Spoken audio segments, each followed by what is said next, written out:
C'est dommage. Je n'ai rien entendu. Voulez-vous du rock'n'roll ce soir?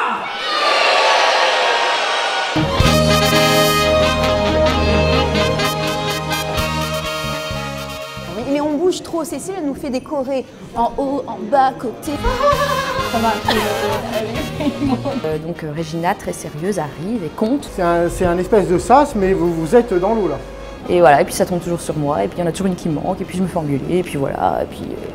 Normalement on les coud, donc ça tient mieux. Amazing. Amazing, amazing, every time.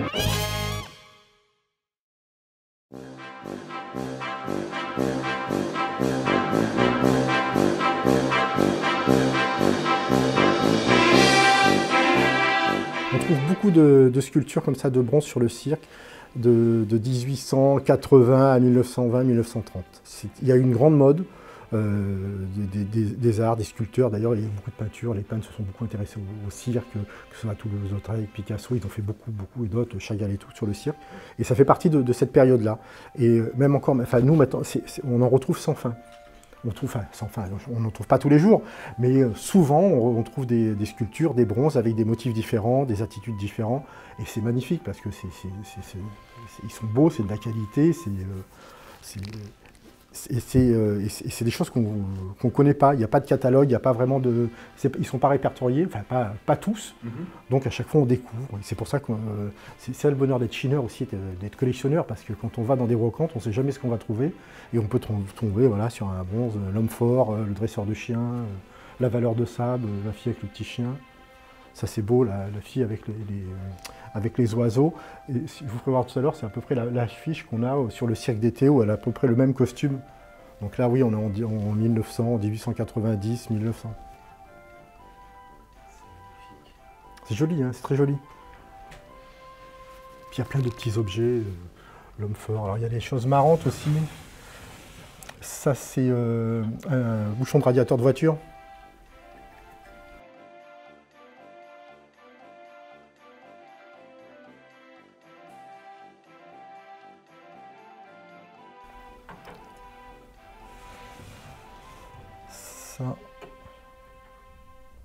Celui-là c'est beau aussi, le clown avec la grosse caisse, et c'est un heurtoir de porte.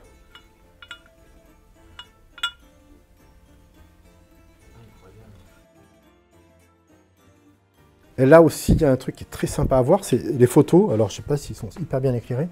C'est les photos qu'a fait Richard Avedon. Alors, je vais vous faire la photo qui est la plus connue. Richard Avedon est un photographe américain qui est venu ici en 1955 pour faire des photos pour la maison Dior avec le mannequin qui s'appelait Dovima. Et ces photos, il leur fallait des éléphants, et dans la ménagerie qui est juste où on est en bas, là, les éléphants étaient là, donc le mannequin de chez Dior, Dovima, est venu, elle a mis les robes de Dior, et ils ont fait cette fameuse photo. C'est une des fameuses photos que tout le monde connaît. Alors sur la photo qu'on connaît, elle n'a pas la même robe et pas vraiment la même position parce qu'elle a l'autre bras sur la trompe de l'éléphant, là c'est sur la patte de l'éléphant, c'est un peu différent, mais c'est le même style.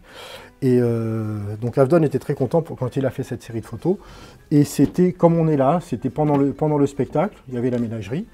Et mon père qui avait 20 ans, travaillait, et entre les deux spectacles, il soignait les chevaux. Et au spectacle, il s'était blessé à la tête. Et Avedon l'a vu. Il lui a demandé de venir sur le shoot.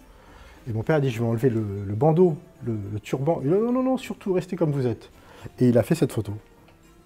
Donc il y avait les serpents qui étaient là, il a dit, prenez un serpent et mettez-vous là. Et comme ça, directement, là en bas, il a fait cette photo. Wow. Et donc il a fait toute une série de photos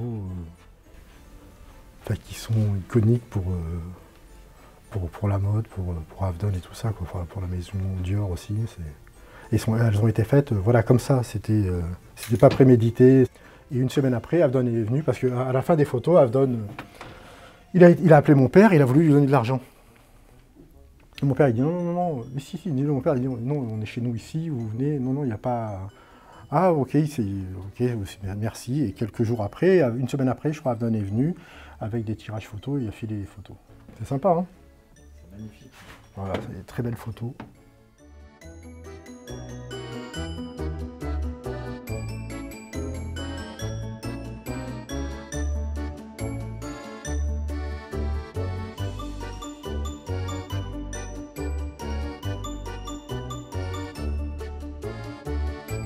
Alors ces photos-là, c'est marrant. On est dans les années 20, à partir de 25, 27, 24, 27, 1924, 1927. Et quand vous allez dans le bar, il y a les frises sur le bar, autour du bar, et ça représente tous les artistes qui sont là, dans les mêmes positions. Donc je pense que les frises ont été peintes d'après ces photos. Ici, il y en a encore 2 morceaux qui ont été récupérés. Autrement, voilà, c'est tous les artistes de non connus. On voit Rancière, Loyal, enfin c'est tous des artistes connus, des vedettes de l'époque, qui ont été mis sur ces photos-là. Et ces photos-là, dans les années 20, enfin 20, 25, 30, étaient autour du cirque d'hiver, vous savez, dans les couloirs, autour des miroirs. Et un jour, on se les a fait piquer. Parce qu'ils avaient été enlevés, il y avait eu de la peinture qui devait être refaite sur les murs, stockée, et puis quand ils sont revenus, plus de photos. Et il y a une dizaine d'années de ça, mon père les a retrouvées aux puces. Toutes les photos. Et le type en voulait très cher. Alors père, les trucs qu'on nous a piqués, repayer les trucs qu'on nous a piqués, quand même, c'est... bon, c'était pas de sa faute à lui, hein. En plus, ça faisait 30 ans ou 40 ans que ça avait disparu, donc ça a dû partir dans des collections, revenir chez des marchands. Oui, ça a dû passer de main en main. Oui, oui. Et le type, il en voulait quand même assez cher, il savait qui il vendait, il voyait bien la valeur que ça avait, et puis de revenir au cirque d'hiver. Donc mon père, il dit, ok, je te les prends, il dit, écoute, prends-les, et puis on se reverra une autre fois, et tu me les régleras. Et le type, quelques temps après, il est décédé. Donc voilà, puis on n'a plus de nouvelles. Donc on les a eus. Ils sont revenus comme elles sont parties.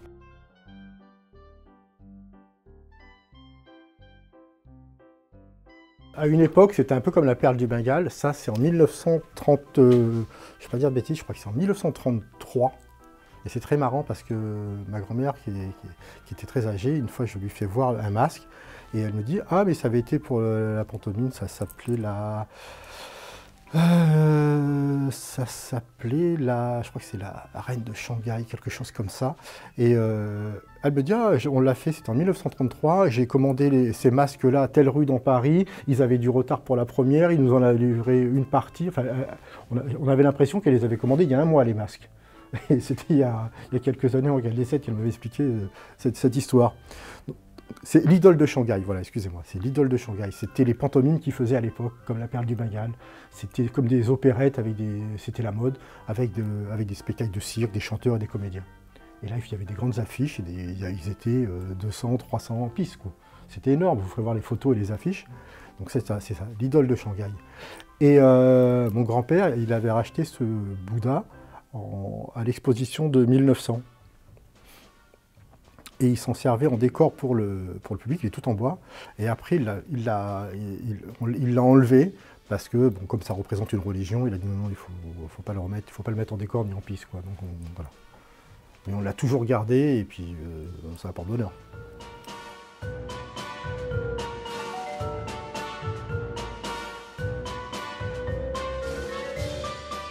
Là, pareil, vous avez encore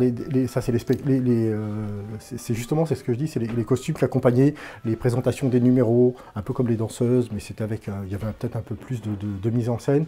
Donc là, c'était, alors l'affiche ne correspond pas au costume, ça c'était dans les années 1880. C'est un spectacle qui avait été fait, une pantomime sur la campagne de France 1814 de Napoléon.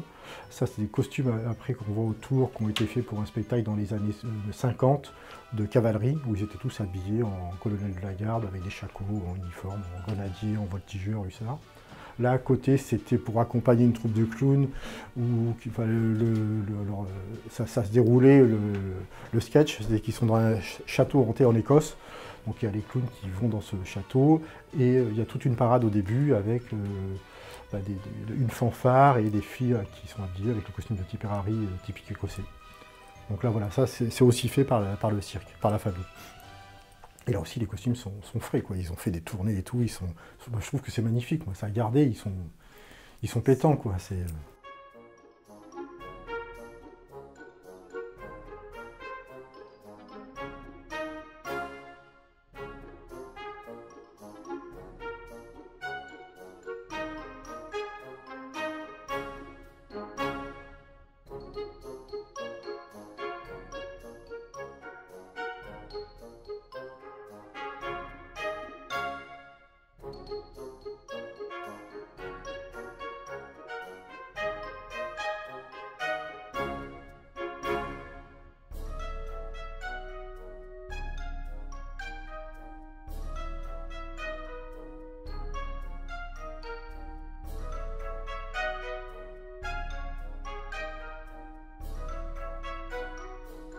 Ah oui, et puis ça c'est les costumes de clown.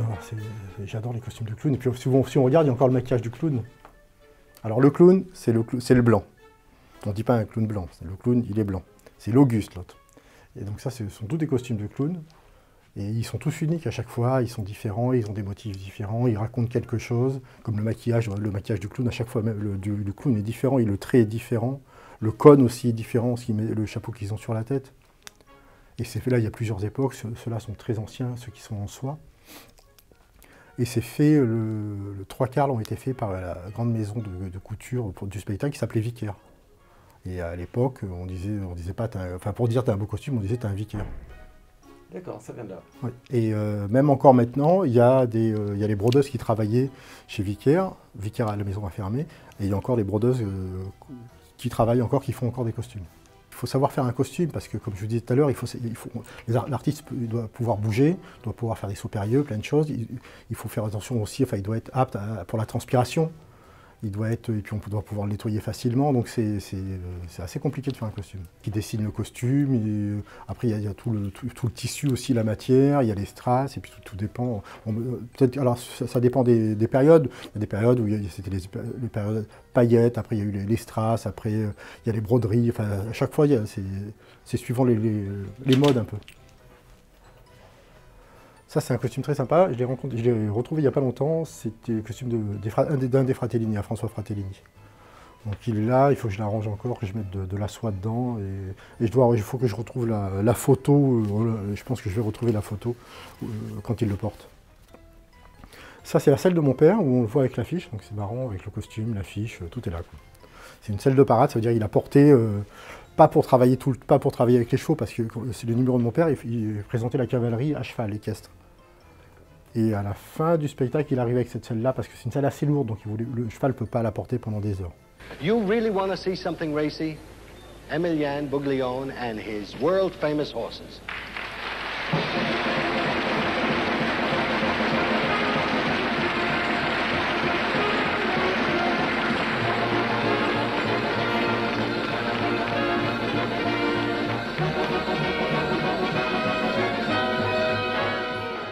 Sur la photo, l'affiche et le costume, il est là-bas. Donc j'ai tout. Le gilet or là-bas, enfin l'espèce de... Ouais, le gilet or. Ouais. C'est le même qu'on voit là. Bah, c'est sympa quand il y a tout, quoi. Moi, il manque plus que le cheval. Et c'est marrant, moi quand j'étais petit, j'ai appris à monter, je montais dessus, quoi. Donc je montais, parce que quand le cheval allait de l'écurie au cirque, mon grand rêve, enfin mon grand bonheur, c'était le type me prenait, me mettait dessus et m'emmenait, me promenait de l'écurie à l'entrée des artistes. Et je faisais l'aller-retour, j'étais content comme tout, fier comme Artaban. Voilà. La fois que je suis monté à cheval, j'étais là-dessus. Il a toujours été artiste. Donc il a commencé très jeune, je crois, à 5-6 ans, à travailler en piste avec des grands artistes. Il a travaillé avec Zavata quand il était petit, avec énormément d'artistes connus. Et, comme souvent dans le cirque, on commence petit. Et lui, il avait vraiment l'âme d'un artiste. Et donc il faisait de l'acrobatie beaucoup. Et après, il a surtout été avec les chevaux, la cavalerie. Et il présentait très bien les chevaux. Enfin, il était très artiste avec les chevaux. Donc il a fait plusieurs numéros. Et, il a beaucoup innové aussi dans les spectacles. Alors c'était très marrant parce que les harnais qui étaient sur les chevaux, à l'époque, c'était Paco Rabanne qui lui dessinait. Ah oui. Donc c'était un ami à lui, lui dessinait les harnais, c'était poussé quand même. Et puis il cherchait à faire autre chose, ce qu'on voyait, donc il voulait avoir une autre vision des harnais un peu plus design, et, plus moderne pour l'époque. Même, c'est un des premiers à avoir mis sur les lumières dans le spectacle des espèces de passe-couleurs. C'était souvent blanc, donc ils mettaient pour faire des lumières rouges, bleues, pour avoir l'ambiance. Ouais, des gélates, des trucs comme ça qu'on met sur les lumières. Donc il faisait ça. Ça a été un des premiers à le faire au cirque. D'accord. Donc voilà, et puis même sur les musiques, il faisait réécrire des musiques pour aller vraiment un peu ce que fait mon frère maintenant. Il réécrivait pour les chevaux, tout ça. Et il paraît que moi je l'ai bien connu avec les chevaux comme ça, mais il faisait le numéro de la Poste aussi, où les chevaux passaient en dessous de lui. Et c'était un grand artiste. C'est ce que tout le monde dit. Moi, j'ai pas connu ce numéro-là, mais je l'ai vu. Il vendait très bien, il était charismatique en piste.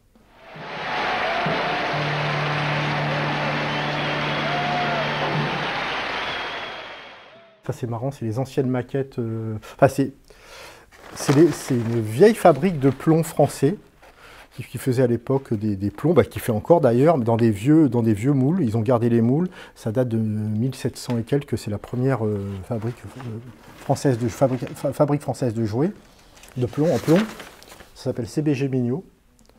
Et ils ont fait des bronzes sur le cirque, des plombs sur le cirque, pardon, pas des bronzes. Et ils continuent à les faire. Et là, c'est très 1900, on est très 1920. Alors ça, on les trouve dans le commerce, on les trouve aussi en collection. Il y a les anciens et ils sont réédités. Mais ils sont réédités toujours chez la maison CBG Mignot. Donc c'est la même qualité, c'est les mêmes moules, c'est formidable. Et c'est une partie c'est vraiment une petite partie, parce que dans la réserve, j'ai encore 1500 costumes. Et 800 affiches à peu près comme ça entoilées. Et des centaines et des centaines d'affiches comme ça qui ne sont pas entoilées, encore à classer, à répertorier. Plus beaucoup tout ce qui est sellerie, harnachement de cheval et selle. Matériel d'artiste, photos, cadres, tableaux, qu'est-ce qu'il y a d'autre encore? J'ai aussi des véhicules, des vieilles caravanes, des choses comme ça. Et plein de choses. Et des maquettes de cirque. Puis tout ce qui est porcelaine aussi, il y a encore beaucoup. Je pourrais faire 10 fois comme ça. C'est le plus grand rêve qu'on a en famille, c'est de créer un musée Bouglione. Donc, je cherche depuis longtemps une ville qui voudrait accueillir, parce qu'il faudrait une ville qui puisse accueillir, ou construire un musée sur le cirque, enfin pas un musée Bouglione, mais musée sur le cirque. Il n'y en a pas en France. Il n'y a pas un grand musée sur le cirque en France. Il y en a un, il va bientôt en avoir un en Allemagne, il y en a un qui vient de se monter en Espagne, il va bientôt en avoir un en Italie. Mais en France, il n'y en a pas. Et on a une culture sur le cirque, il y a un patrimoine, il faudrait que ça soit dans les musées. Parce que c'est compliqué d'entretenir tout ça. Je cours toujours à droite, à gauche, et puis c'est de l'entretien. Les costumes, il faut faire attention à l'humidité, aux mythes, aux souris. Enfin, pareil pour les photos, les affiches, il faut les faire entoiler. Donc, et puis c'est triste de les voir dans des malles et de les voir rouler comme ça. Et je vous dis, les 1500 costumes qui dorment là-bas, j'aimerais bien les monter comme ça, et puis que tout le monde puisse venir en profiter. Il faut qu'il y ait un divertissement avec. Il faut mettre le cirque dans son contexte. Donc il ne faut pas non plus faire juste un musée où c'est juste posé. Il faut quelque chose qui soit vivant en même temps. Donc pour expliquer, pour voir, comme le cirque, c'est vivant. Donc il faut un musée vivant.